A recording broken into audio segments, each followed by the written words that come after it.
Erano in 2000 oggi alla manifestazione tenutasi tra i comuni di Monselice e Baone per tutelare e preservare il parco regionale dei Colli Euganei.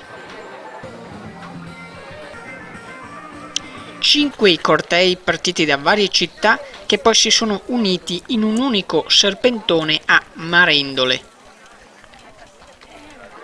A piedi, in bici, a cavallo o in aereo, tutti per manifestare il proprio dissenso al riordino del parco. Nonostante le parziali vittorie degli ambientalisti in regione, lo spettro berlato fa ancora paura e, seppur rafforzati, i pro Parco Colli non devono abbassare la guardia.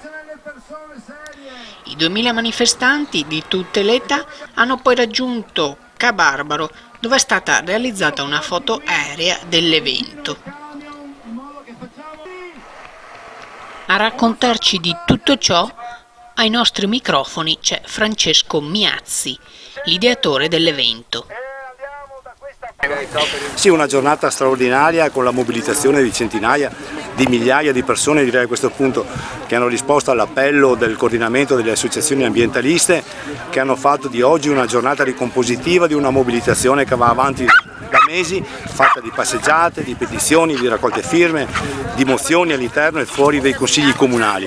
È un messaggio chiaro che viene mandato alla Regione, non si tratta semplicemente di fermare gli emendamenti di Berlato, ma di riconsiderare la proposta di legge che la Regione sta discutendo, che mira a togliere le competenze paesaggistiche e urbanistiche al parco, riducendole alla sola gestione ambientale, quindi alla sola gestione dei cucuzzoli dei colli. Noi vogliamo che venga rispettato il piano ambientale attuale, che venga potenziato, che venga migliorato e soprattutto che ci sia una governance partecipata. Significa che oltre ai sindaci, ai commissari, ad esponenti della regione si deve aprire alla partecipazione del mondo delle associazioni, sia imprenditoriali, di categoria e ambientaliste, che sono la parte viva e che amano e hanno dimostrato di amare questo parco.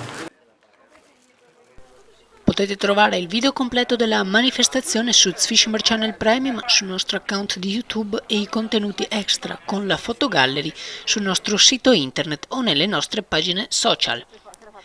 Zwischimer Channel News, Monselice.